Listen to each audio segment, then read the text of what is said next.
The great thing about the What's on the Bench series is that there is always something on the bench.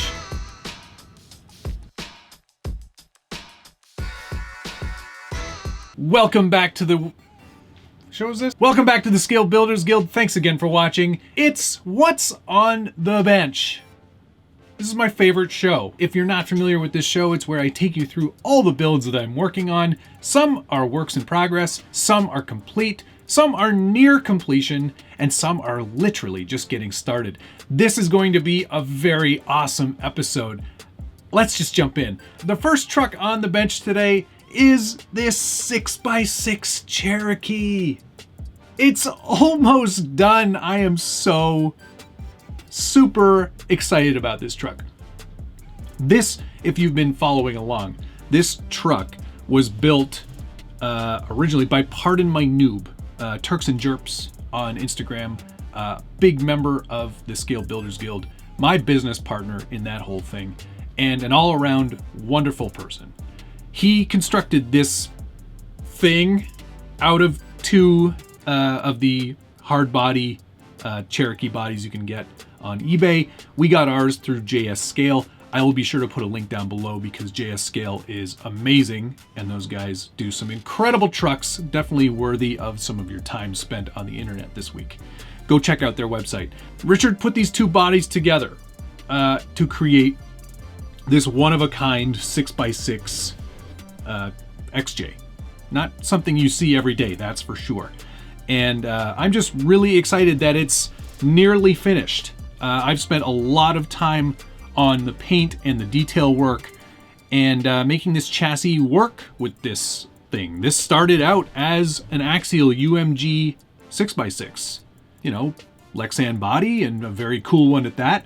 But of course, I couldn't leave well enough alone and made all of these changes. Richard suggested a 6x6 Cherokee. I jumped at the opportunity to let him make me that body.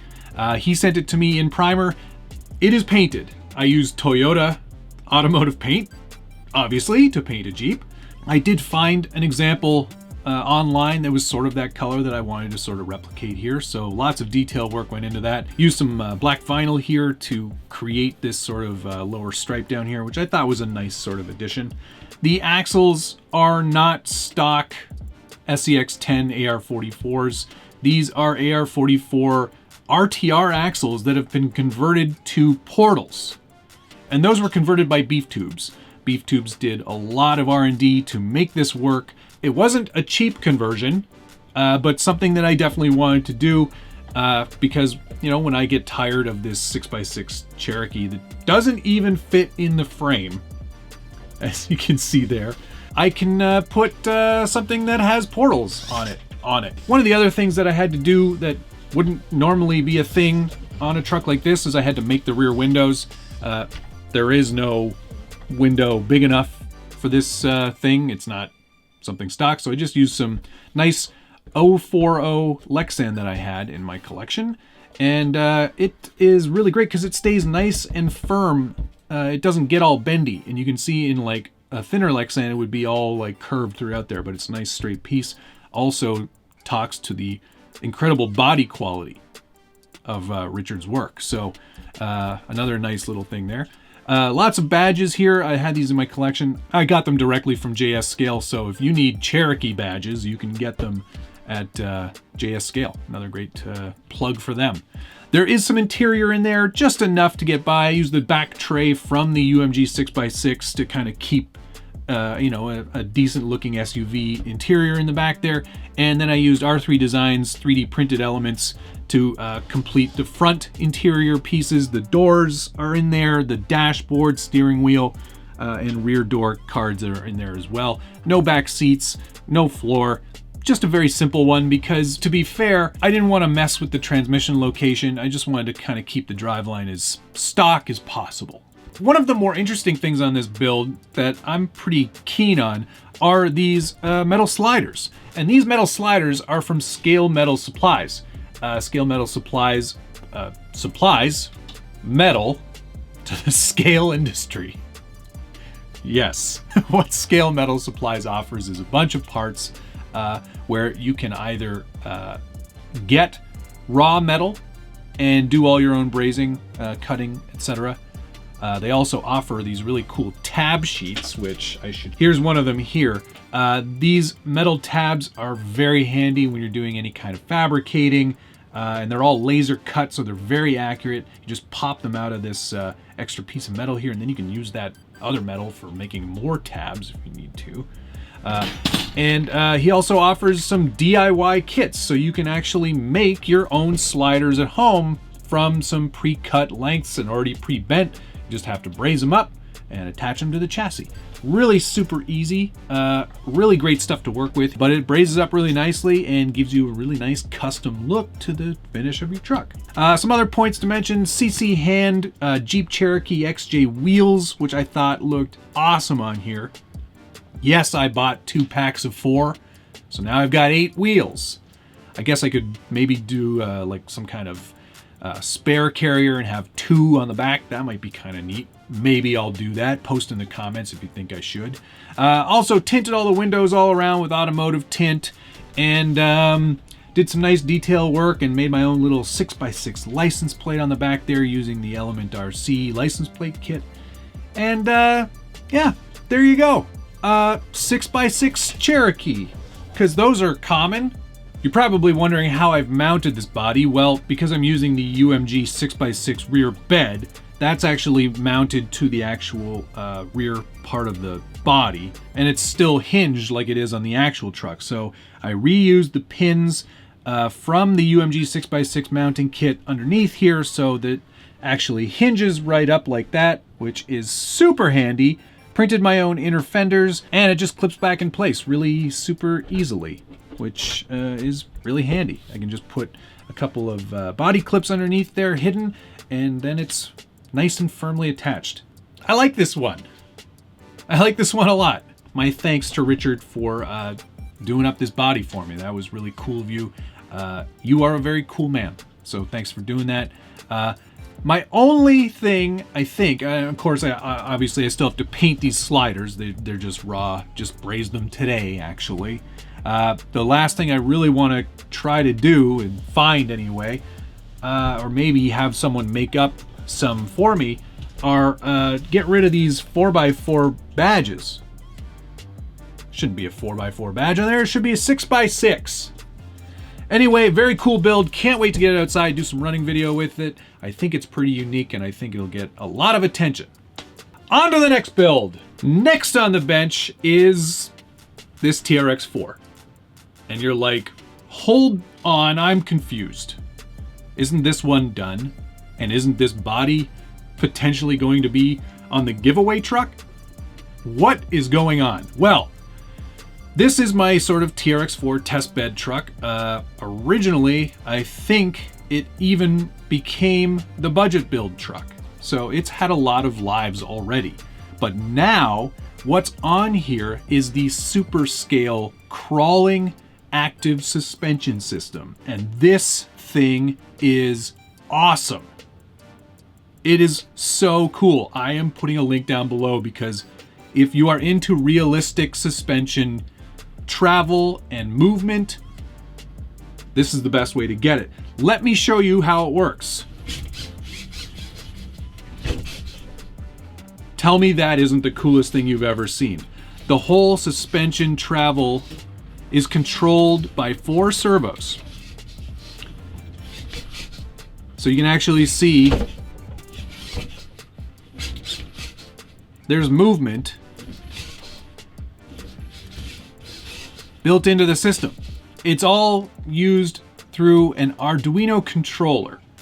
And there are 4 servos, 1 on each shock, and it's controlling movement through a series of sensors. There is obviously a gyroscope in there or something similar to that that causes that movement to occur. So Superscale does 2 systems, one for crawling and one for drifting. And I'm sure you've seen his drift car. That thing is crazy awesome. Let me take the top off here so you can get a better idea of how this whole system works. As you can see, there are servos on every shock, 1, 2, 3, 4. And everything is being routed through this Superscale controller, which is located right here. Once you have it kind of set up, you can actually see these servos working. So as the truck is reacting to being on an angle or going over an obstacle, it's adjusting the height of those shocks in real time. And it's really super cool. I don't know how else to explain it. You know what, to be honest, Superscale's website does a much better job than I'm doing. But let me make some adjustments here on the fly, and you can see how some of these things can affect how much movement you're seeing. What it's trying to replicate is a big, heavy truck. And as that truck goes over an obstacle, the suspension's going to move around, and that's just natural. This is kind of amplifying it to show a little more scale accuracy in the actual suspension movement. Let me grab a screwdriver so I can make some adjustments here on the fly so you can see how things change. So as an example, there are a bunch of, and this is gonna freak out as I move it, but there are a bunch of different options for making some adjustments here. And each one means something different. M is for multiplier, and that changes how much actual movement occurs. So as you can see, if by raising and lowering that multiplier, you'll get more suspension travel or less suspension travel. And there is sort of like a fine point at which that kind of goes crazy and it'll just keep going forever. It's kind of like, it's called a feedback loop. But that's a pretty good level right there. Let's put the body back on. I'm gonna show you how much difference there is now in that. And keep in mind, this is not the body I'll be using for the final truck. I'm gonna hopefully get the actual Blazer body, the black one that's available from Traxxas, and then we'll do some more detail work to it. But as you can see, now you really see that suspension travel. Tell me that isn't the coolest thing ever. I think that is so rad. Crawler mode is really much more about obstacles. I just think it looks so awesome. And I can't wait to get it out on the rocks. I think just seeing this kind of movement is going to be so cool for video. It's one of those things that actually gets amplified in a video when you're shooting in slow motion. All of this movement that you see in fast motion, you don't really capture in the film unless you slow it down. This is kind of bringing that back, so you can shoot everything in regular speed and have that bounce built in. I love it. I think it's super cool. So that's one of the things I've been playing around with. There's a lot of testing and a lot of tuning, but once you find that proper sort of setup, you really see some pretty awesome movements coming out of this thing. And I'm just so excited about it. I think it's a really cool piece of tech, and I'm happy to be kind of testing it and showing it off, and hopefully I get some other people interested in it, because I think the more we see of this in video, the more realism we're gonna get. It's definitely very scale accurate. It's super cool. Like I said, link down below in the description if you want to check this Superscale 2020 project out. It is awesome. He's got a lot of things available. If you're into the drift world, he's definitely got a system for you there. Crawling, of course, got a system right here. And he's also got some other projects in the works. So some very cool stuff coming out of that project, and very happy to have shown it off today. In order to take full advantage of the Superscale 2020 system, you will need a Castle or equivalent 20 amp BEC. The 10 amp BEC isn't strong enough to power 5 servos at once, plus an ESC, so you will need that BEC. I'm using some Amazon servos to do all the actual servo work. Those are totally fine, more than acceptable. And yeah, that's really all you need. It does wire directly through that BEC, so yeah, 3S power, no problem. And now for something a little smaller on the bench, some Kyosho Mini Zs. These are the 4x4s. You've seen them before. I've got both the Jeep, which is super cute, and the 4Runner, but you'll notice the 4Runner now has tracks. These are a new track kit from Kyosho. I think they look really, really good. They're tiny, and they come in a kit. So there's a lot of assembly required to get these put together and on the truck. The kit comes with everything you need.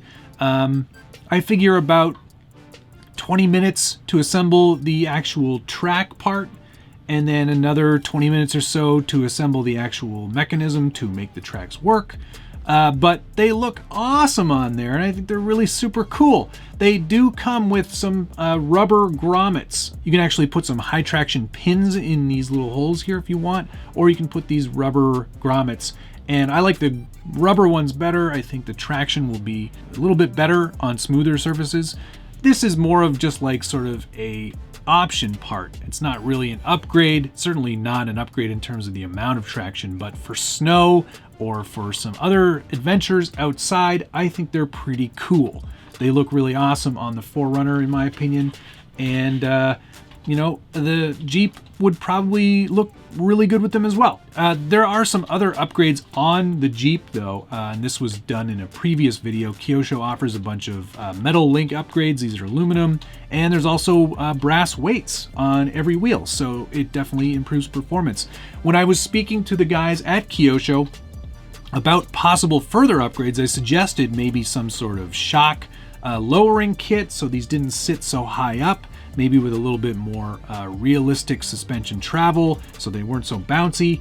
We'll see if they take my advice and do something cool with that.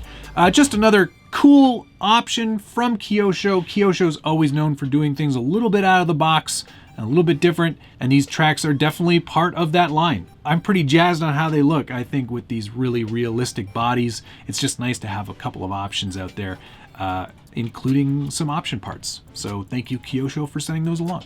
The assembly was really fun. I had a good time putting them together. Lots of fiddly little parts, and each track link is made up of 2 parts plus a pin. So there's a lot of effort to go into making those tracks work and get put together, but definitely a nice little addition to the Mini Z 4x4 lineup.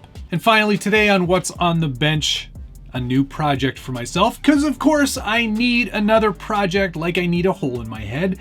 But this one is going to be pretty special. It is the LS Post. And if you follow the Scale Builders Guild at all, you know that WesMade is one of our vendors, and Wes Braswell is his name. He makes a lot of really amazing custom bodies. He is a vendor on the Scale Builders Guild and can pretty much, as you can see here, build just about anything. This body he made for me after I saw him do the original LS mail truck, which is a Jeep.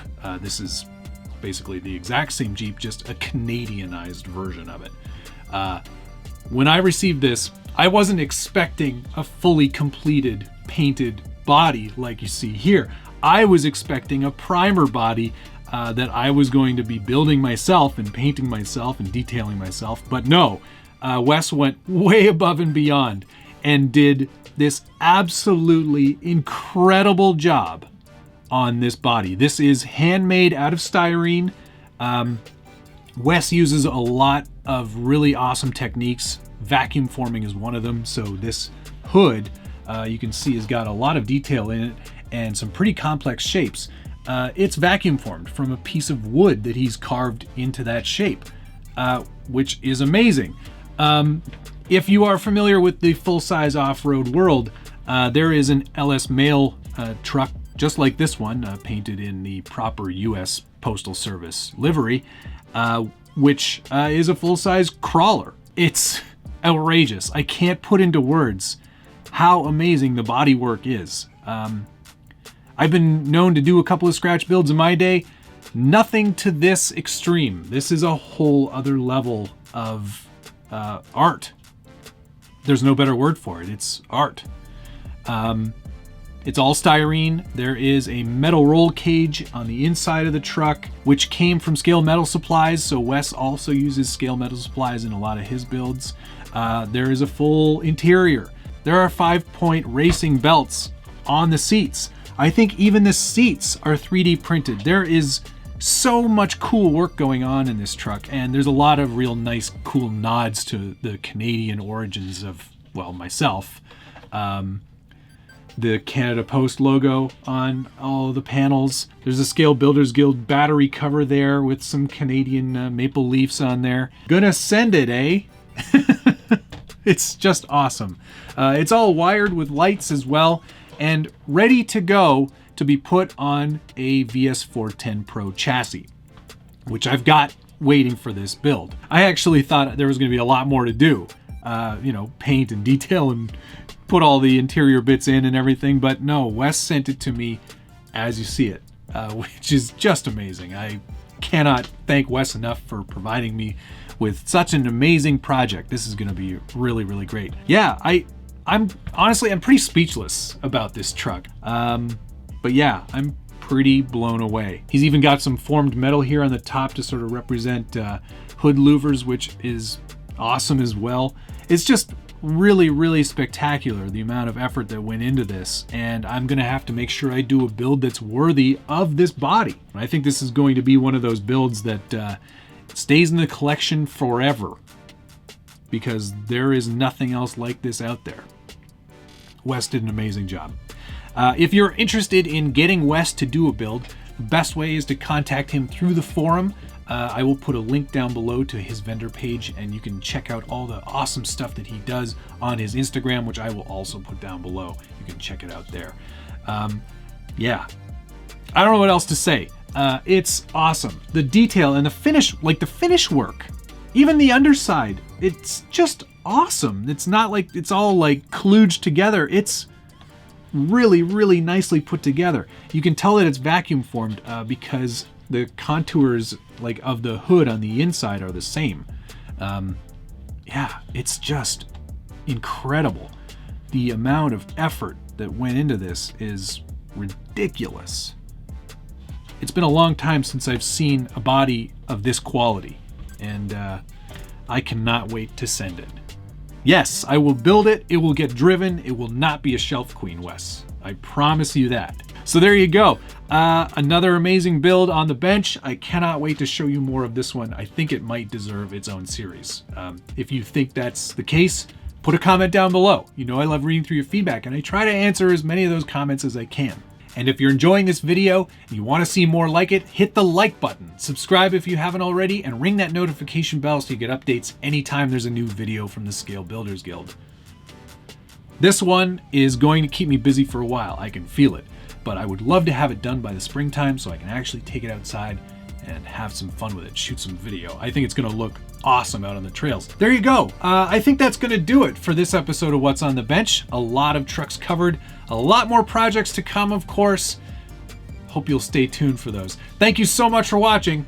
See you again soon.